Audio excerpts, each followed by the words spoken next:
Hey guys, today we're going to be talking about a solution towards the growing food crisis that we face today. Just to tell you a few of my qualifications, I'm a Purdue University student here, and I work with the entomology department, so I deal with bugs almost every single day. Yes, I also have eaten certain bugs too, and like you, I live here on Earth and I love it, and I want what's best for it.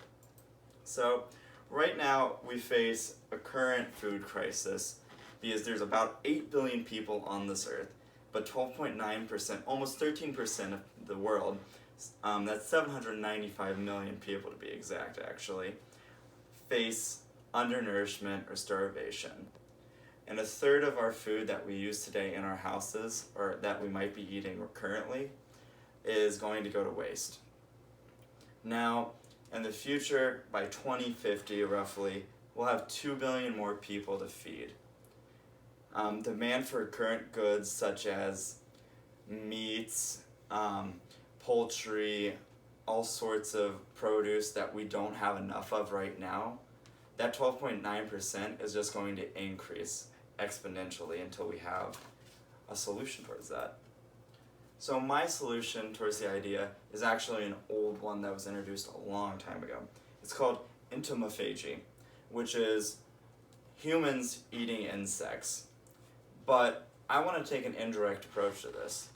So what I want to do is I want to replace the produce and feed that we use on livestock with insects. So this way, bugs don't touch your mouth, and you don't have to worry about it too, because you aren't going to actually see it.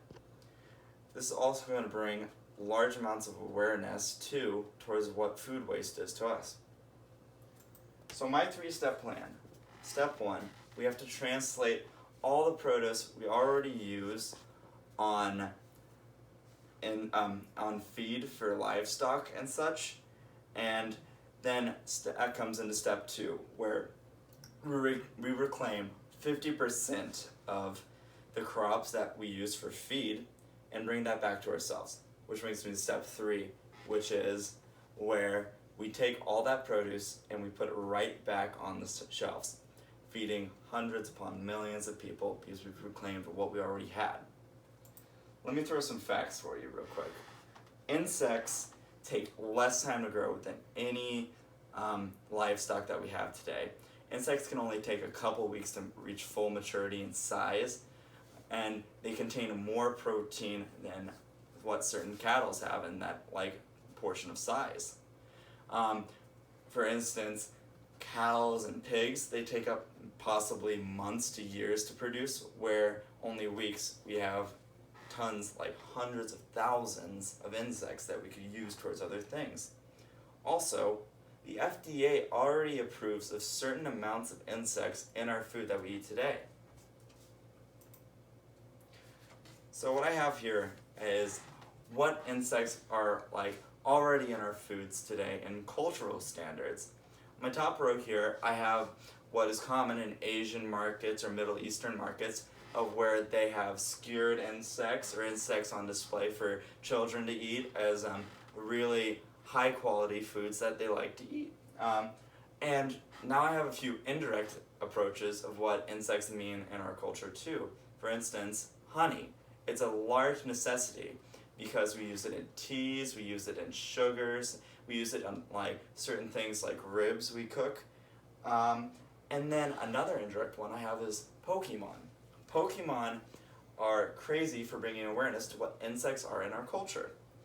And I couldn't go without saying, but Purdue University here on campus has its own international bug bowl, where you can come here as a Purdue student or even a community member, eat an insect, hold an insect, and actually experience what it is. Now, why is that important?